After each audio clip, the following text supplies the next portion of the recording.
Thank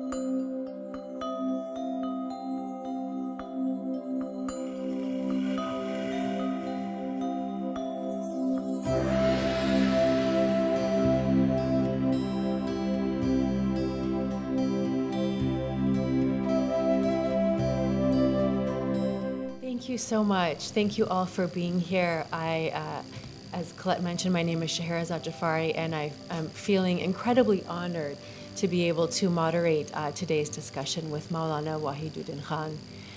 Thank you. I especially want to thank Maulana's community and family for being here as well today and being with us for this discussion.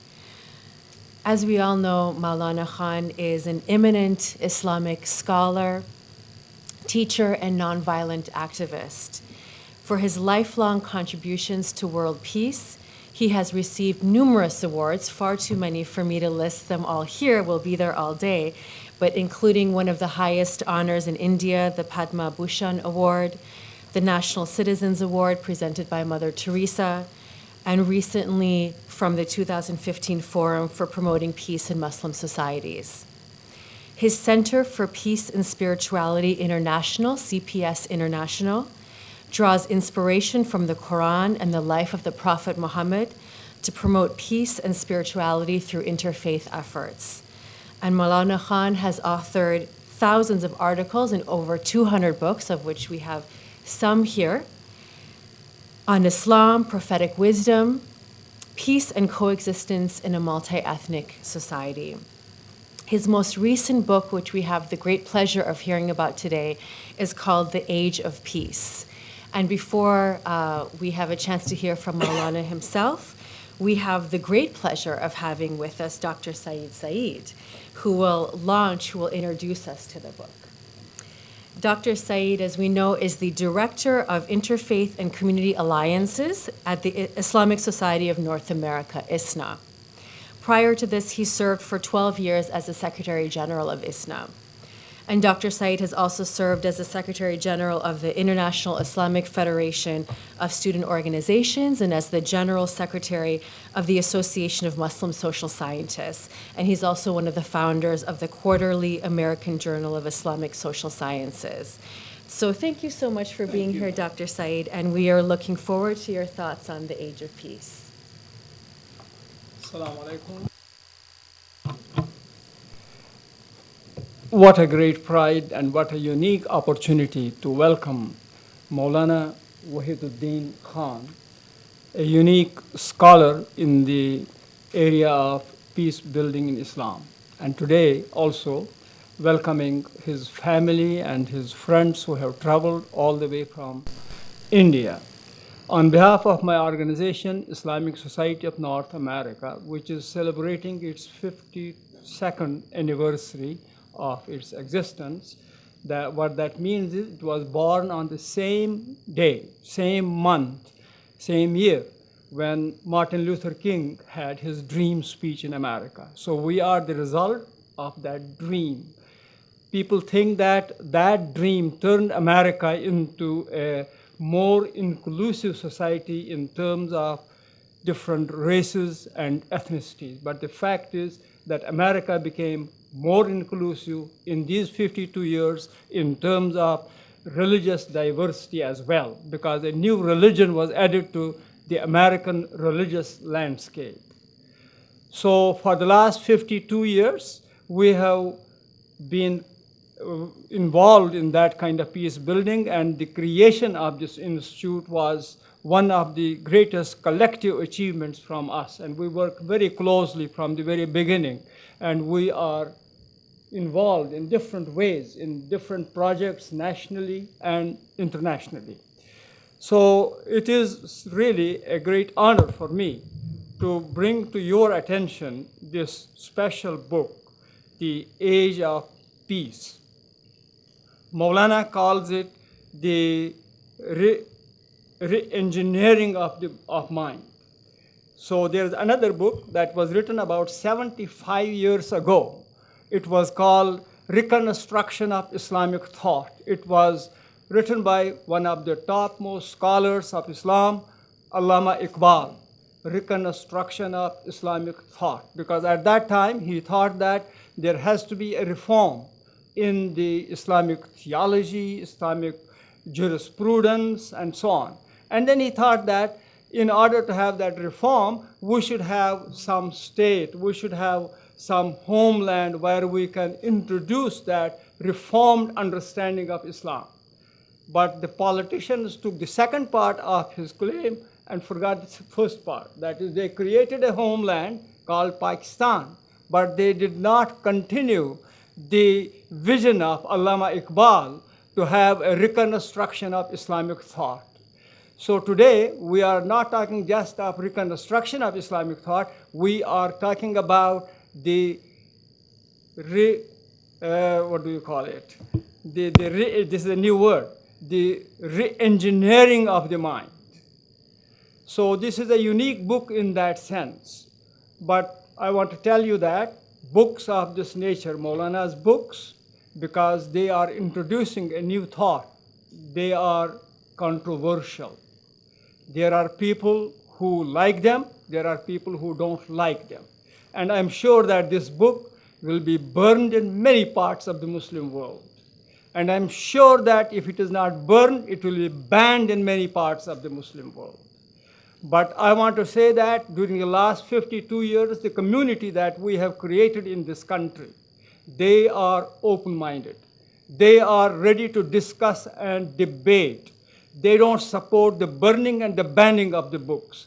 This is American Muslim community, and we are proud of that.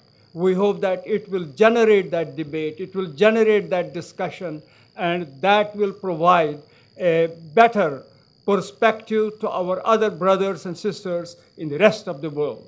So it is with that prayer I am launching this book, The Age of Peace, in the most appropriate place, the U.S. Institute of Peace. You must have seen that this place is very appropriate in terms of its environment, its architecture, and the location. When we come into Washington, D.C., we enter through the Constitution Avenue. The first thing that impresses us is the U.S. Institute of Peace.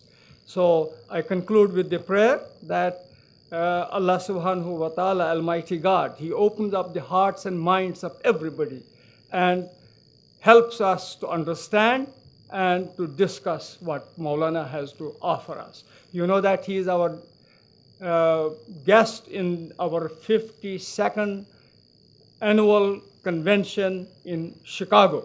So I want to invite all of you to come to our convention and to continue the discussion that we will have today. Shukran, jazakallahu khairan. Thank you very much. Thank you so much. Thank you.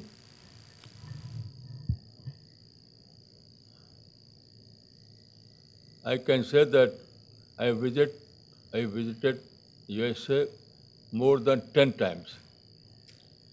But this visit is quite different.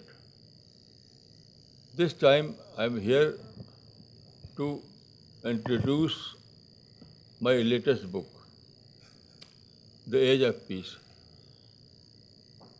I can say that I'm a born pacifist. Born pacifist. Peace was my subject. I love peace and I wanted to know what is peace. So I studied so many books. Then I published several books on peace. This is my latest book, The Age of Peace. I found that there are so many people who are negative towards modern civilization or modern age. But according to my study, this is wrong. Modern civilization is civilization of peace. Modern age is age of peace. So after this discovery, I wanted to publish a book with this title, The Age of Peace. Those who are engaged in violence and war, they are doing this due to unawareness. These people don't know the real nature of modern civilization and modern age. You know, there are some difficulties, so they refer these difficulties. They want a civilization that is free of difficulties. That is impossible. That is against the law of nature. Because without difficulties, without problem, there is no progress. When there is problem, when there are differences, it leads to discussion, interaction. And through interaction and through discussion, we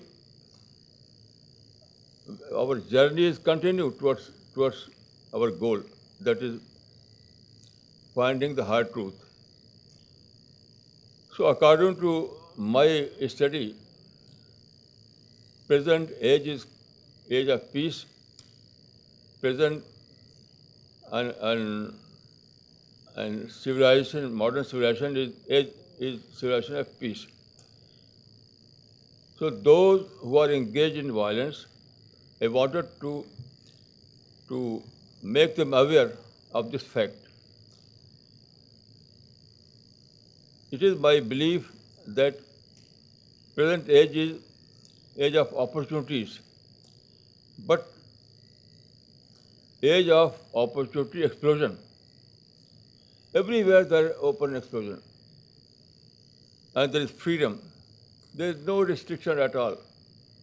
Everyone can avail these opportunities and can achieve his or her goal. So why fighting? Why hate? Why war?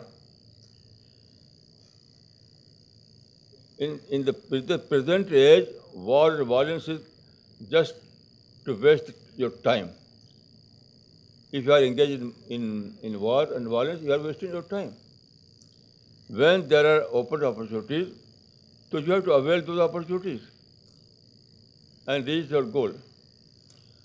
So this is the purpose of this book. You know, it is a fact that people are generally engaged in wrong activities due to their unawareness. There is a saying in Arabic, "An-nasu adaw ma jahilu." And if people are engaged in wrong activities due to their unawareness, so all these strife, hate, and war and violence are due to unawareness. So I wanted to make them aware of the fact so that they may choose peace instead of war. Then, as far as Islam is concerned, Islam is religion of peace. You know, the very term Islam has a connotation of peace. It means that Islam is religion of peace. There is a very important verse in this regard. Wallahu yadu ila dar salam. And God calls to the home of peace. It means that it is call of God that people must establish a society of peace, a life of peace. People must live in peace of mind. So positivity is the law of nature. Negative thinking is against the law of nature. And positive thinking is according to the law of nature. So this is the purpose of this book. I believe that those who are engaged in violence and war, they are paying a very heavy price. That is, they are backward. They fail to achieve the higher goal. That is possible for everyone in this age. So I have studied this subject and so many books, and I can say that this book is gist of my study. And everyone who will read this book, he will find that peace is summum bonum. Peace is the greatest good for our life. Without peace, you cannot do anything. Peace is must for all kind of progress, religious or secular or any other progress. So this is the purpose of my visit, and I am thankful to you for arranging this meeting and this and inviting me to address this learning audience. So I'm thankful, and may God bless you. May God bless you. May God bless you.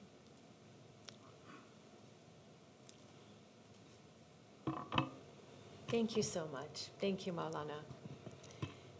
We're going to now have time for questions and answers from Maulana. And I'd like to start with one question, something that I know, Maulana, you have written about extensively, you talk about frequently, and I know it's an important part of your book here, which is the message that we need to be working for peace without conditions. So I wanted to see if you could say more about that. What does that mean, working for peace without conditions? What does Islam say about that? I visited some Muslim countries who are engaged in violence. So I asked, why you are engaged in violence? Why this war? They said, yes, we want peace, but we want peace with justice. This was their answer. Give us justice and we will give you peace. So I was struck with this answer. Then I discovered that this answer is unnatural. This answer is unnatural because according to the law of nature, justice is not part of peace. It is very important. It is my discovery that justice is not part of peace. Justice is part of your own endeavor, your struggle. So, according to the law of nature, this I told them, according to the law of nature, first of all, you have to establish peace. Peace will open the opportunities. And by availing these opportunities, you can avail justice. Justice or any other rights can be achieved only through your own endeavor. So justice is different and peace is different. Peace gives you base. Peace only can you give base, not the justice. So first of all, you have to establish peace at any cost. It is my belief that peace for the sake of justice. Peace for the sake of peace. Huh? Peace for the sake of peace. Peace for the sake of peace. Peace for the sake of peace. So first of all, you have to establish peace at any cost. Then peace will open all the doors of opportunities. And by availing these opportunities, you can achieve your goal. And this formula I discovered in the Quran, from the life of the Prophet of Islam. Prophet of Islam was born in a tribal society. At that time, there were tribal means, age of tribal means age of violence. So Prophet was born in this society. So there was violence, there was war. But Prophet tried to establish peace, and he gave all kind of price for this purpose. And when there was peace, there was opportunity, and Prophet then availed those opportunities. And the result was that he emerged a successful man. You know, Dr. Hart has published a book, The 100. In this book, he says that the Prophet of Islam was supremely successful person. But in this book, you cannot find the method. Why Prophet emerged as a supremely successful person? Due to following this formula. The formula of Prophet of Islam was that you have to establish peace at any cost. Peace will open the door, all the door of opportunities, and you have to avail these opportunities by wise planning, and the result is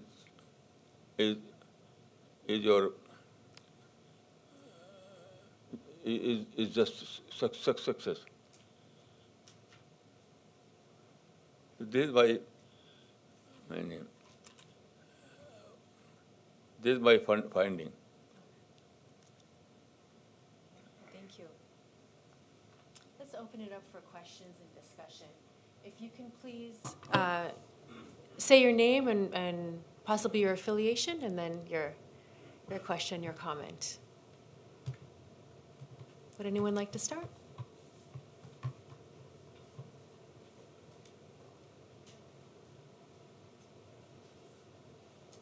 Yes. Assalamu alaikum. My name's Arslan Suleiman. I work at the State Department currently as the acting U.S. envoy to the Organization of Islamic Cooperation. I wanted to thank the Maulana for coming to the United States and for discussing his book, and for all of his delegation members as well.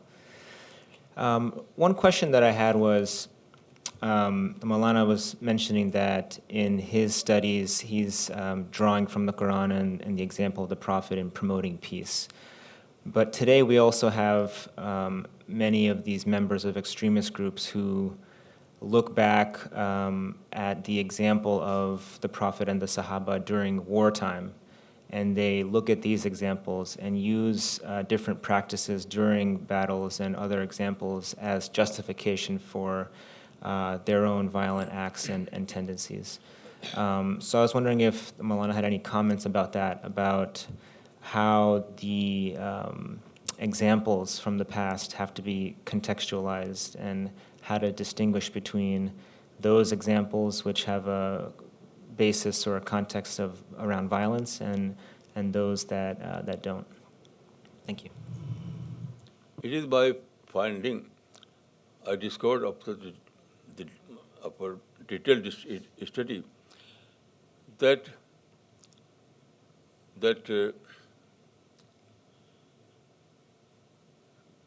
war in Islam was due to age factor.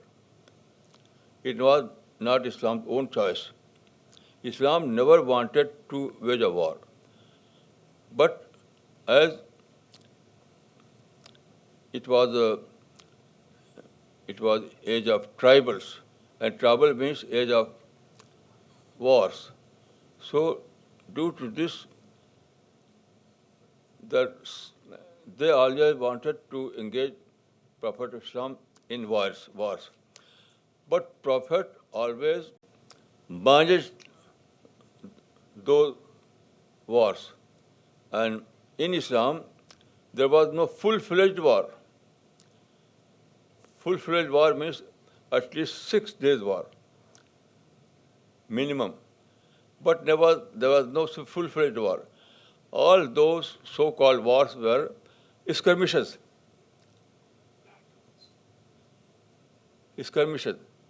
Why? Because Prophet Islam always managed the situation rather than jumping to fight.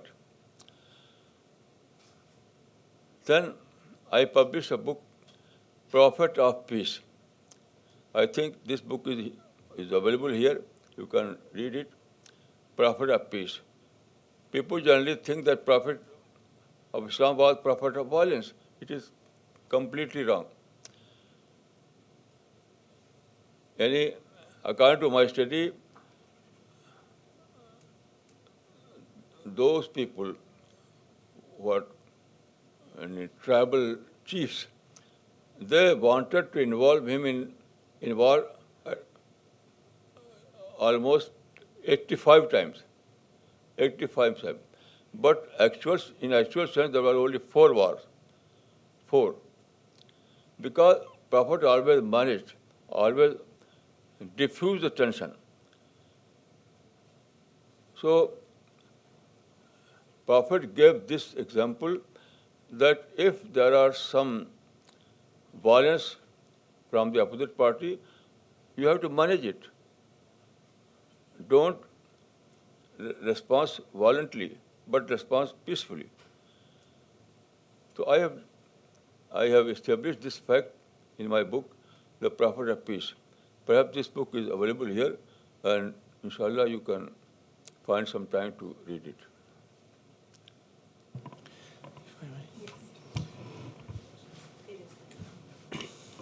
Good afternoon. My name is Emre Çelik. I preside over the Rumi Forum, and our honorary president is Mr. Fethullah Gülen. Linking to what was just asked, what do you see as the causes for so many people rushing to such groups? We have a history of now ISIS and Boko Haram and Al-Qaeda and numerous other types of groups. What is the reason that so many, particularly educated, affluent Muslims in the West run towards such groups? And what do you see as possible or probable solutions for such prevention of the formation of such groups? Thank you. Very simple answer. I will give you a very simple answer.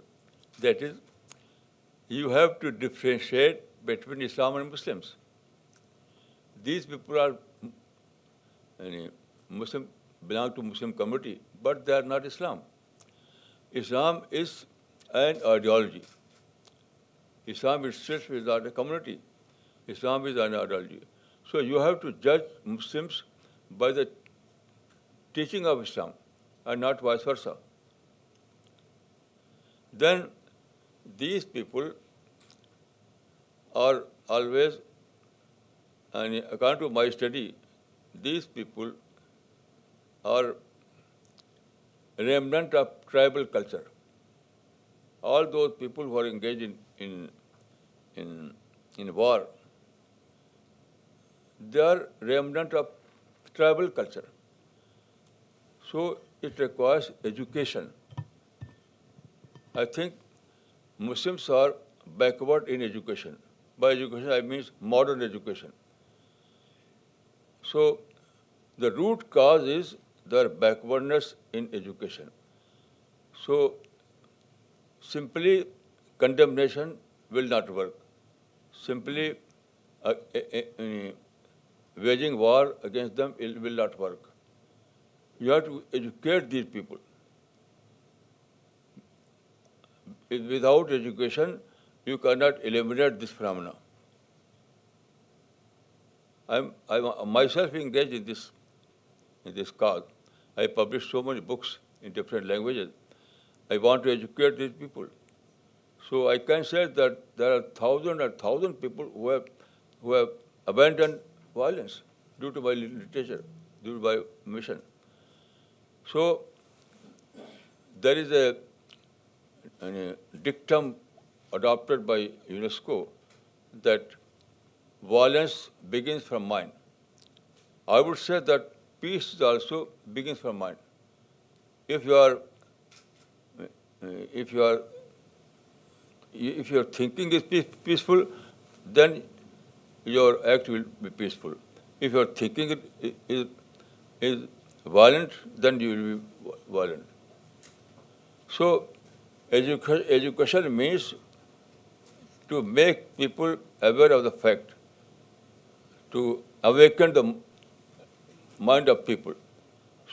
So awakened mind, inshallah, will not do like these things. Only those people who are not awakened, they are engaged in violence. So we are doing in both the aspect, education and literature. This is the right solution to this problem. Actually, these modern educated people are misled because of the wrong information, misinterpretation of the ideology of Islam, and full of the internet. There are many sites on the internet which are full of the wrong information, misquoting, and like they have developed the concept of Khilafat, which is totally un-Islamic. There is no verse in the Quran which says that you have to establish Khilafat. So it is full of wrong interpretation of Islam. So we have developed the right interpretation of Islam, and by reading our books, many people in thousands of numbers, they have come back to the right concept, peaceful concept of Islam. So we will have to give them right ideology. And like the Prophet's most important event in the life of the Prophet is Sulh Hudaybiyah, peace agreement. They don't refer to this peace agreement. They will refer to the battles, because in those age, it was the age of religious persecution. And the Prophet was propagating Islam peacefully, but because of the age of religious persecution, he was opposed. He was driven away from his hometown, and when he went to Medina, he was attacked 2, 3, 4, many times. He always avoided. So they refer only to those skirmishes which led because of the opposition, and they don't refer to the Prophet's stand of tolerance, stand of avoidance, stand of peace treaty. And this peace treaty Prophet had accepted had made by accepting all the conditions unilaterally. Humiliating conditions he accepted, because he knew that once peace prevails, then we can do everything. All constructive activities are possible in peaceful conditions. So they don't refer to all these things which the Prophet did as a matter of ideology. What the Prophet did as a matter of compulsion, because the enemy was attacking him, so he had to defend himself. So they think that is the principle. So it is total misconception, misinterpretation of the ideology of Islam. And they have filled with those things in the internet, and these people are being misled by the information, wrong information on the internet.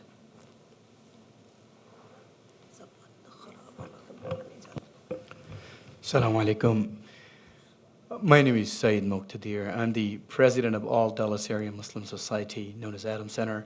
Maulana will be honored to host you this Saturday at 6:30. You're all welcome to join us at Adam Center. It should be an honor, Maulana, to have you there. It's indeed an honor to speak to you today.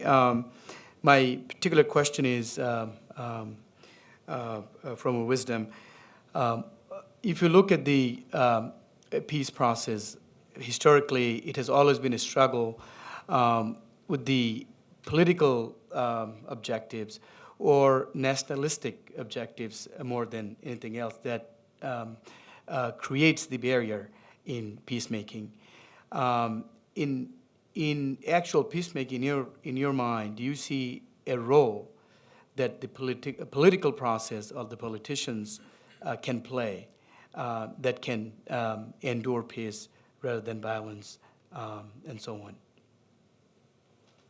I don't think that political leaders can play a role. Only education. Only education. When there is education, there is peace. The one example is the history of Islam. In the early period of Islam, there was this war and violence. But Prophet Islam tried to educate the people. not in modern sense. There was no such schools. But Quran itself was a source of education. Quran, and there was a universal principle given in the Quran that as-sulhu khair, peace is the best. This was Quranic education.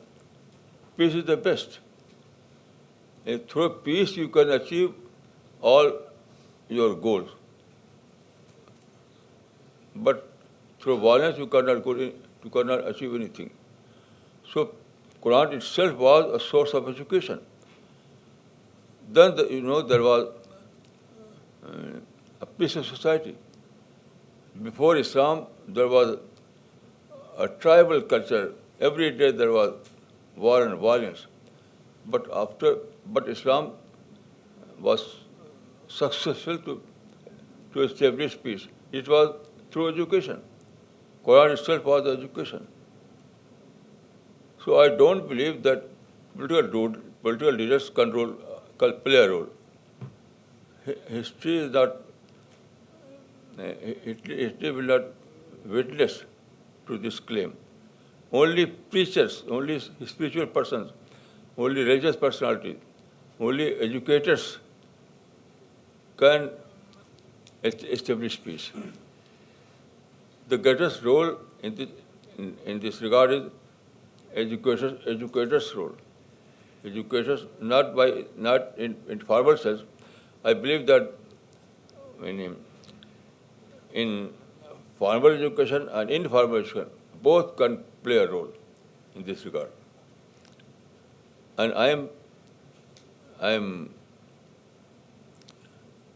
myself is an educator.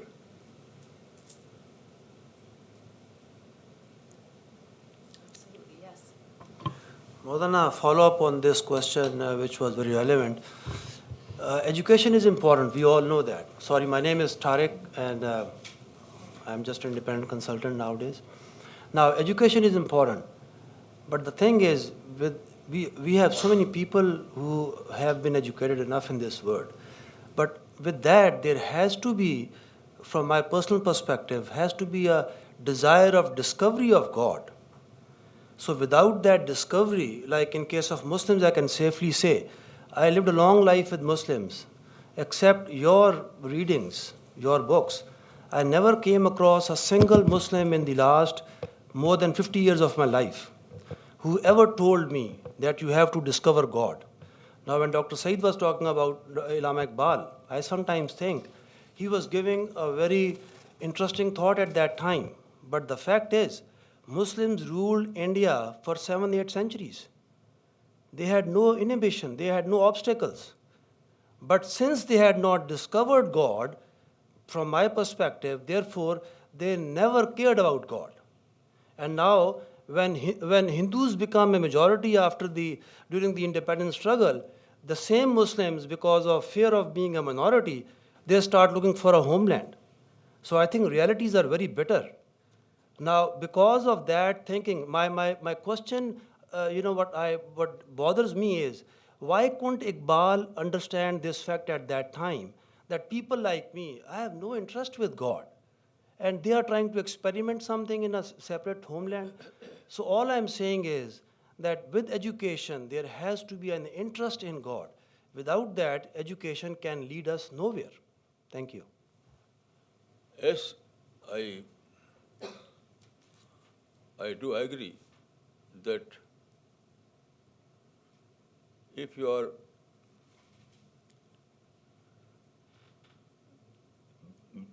a believer in God, in true sense of the word, then you are a spiritual person, you are a pacifist, you are a peaceful person. But I think that peace is not religious subject basically. Peace is a secular subject, basically. It is true that the believer in God will never go to violence. It is true. But peace itself is a secular subject.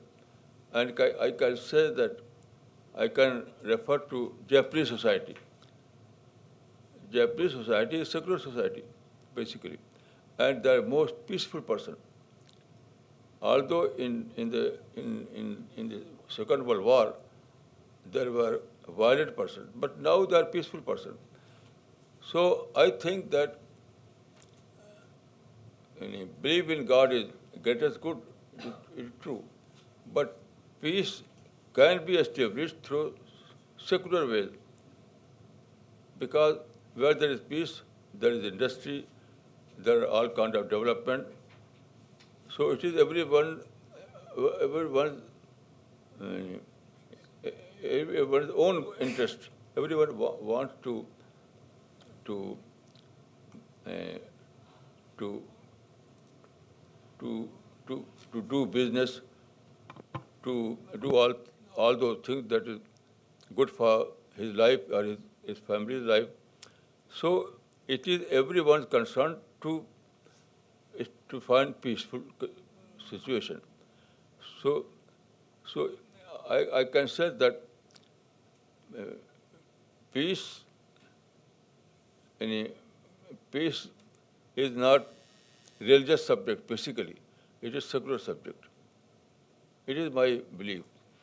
Although in Quran and Hadith there are so many verses that preach peace, peace. But peace is not like prayer and like Hajj and Zakat.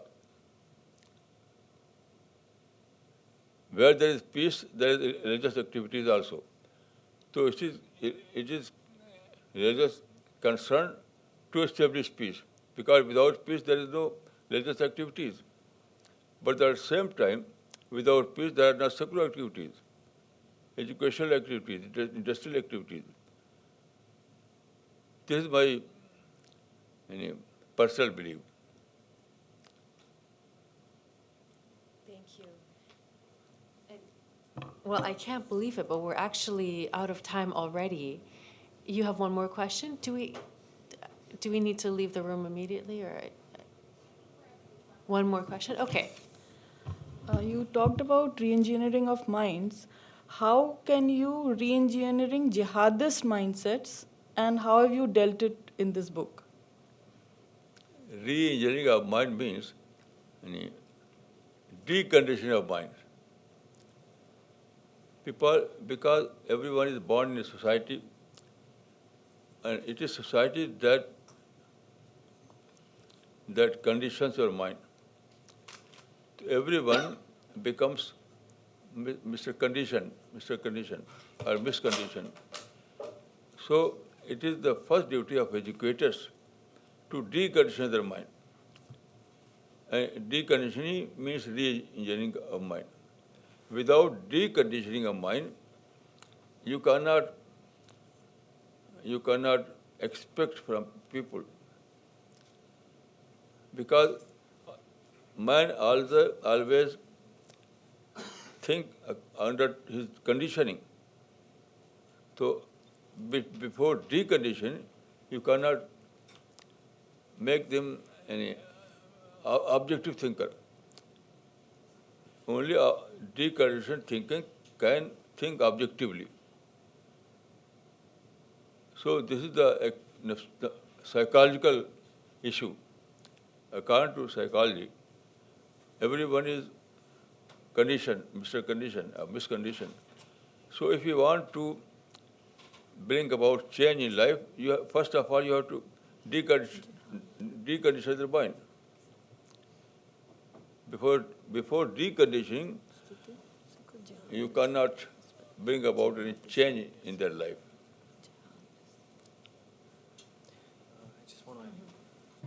I just want to add something. My name is Rajat Malhotra, and I've been associated with Maulana's Center for Peace and Spirituality for last 15 years.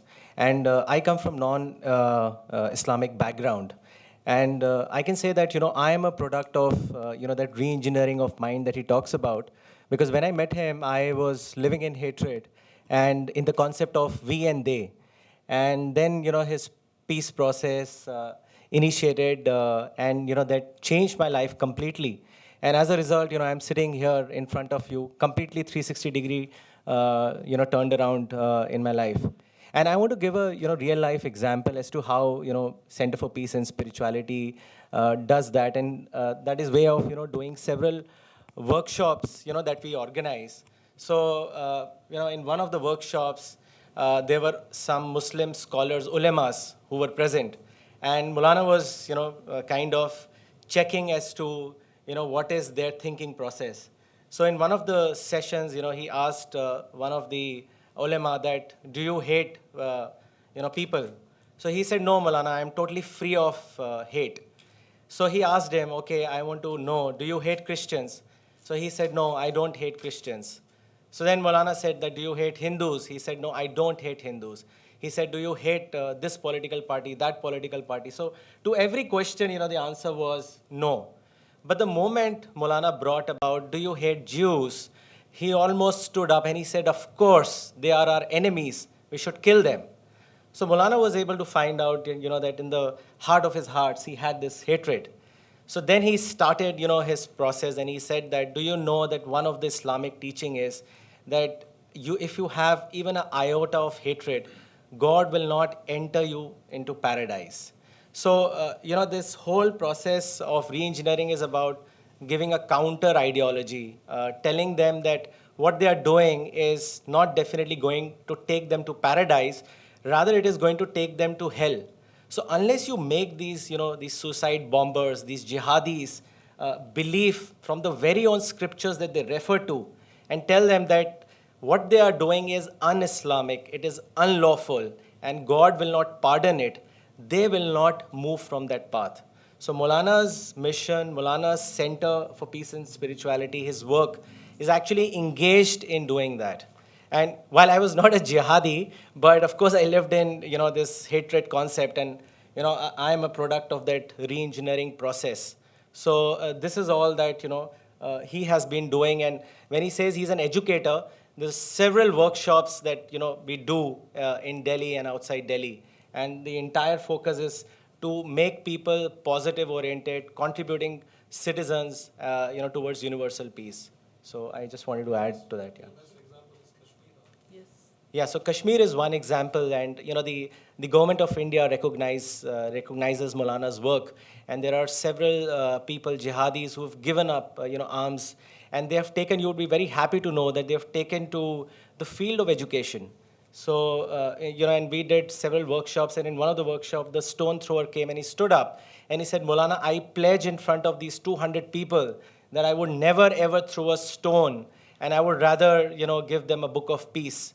So that is exactly what his center is doing, and his re-engineering process is all about. Yeah. Well, that's a powerful example to end our discussion. Thank you for sharing that, and thank you all for being here. Maulana, it's been a true honor. Thank you for sharing your time with us, and thank you for being the teacher for so many people around the world, touching hundreds of thousands of lives. We're honored to have you here. Dr. Saeed, thank you also for being here and for introducing us to the Age of Peace.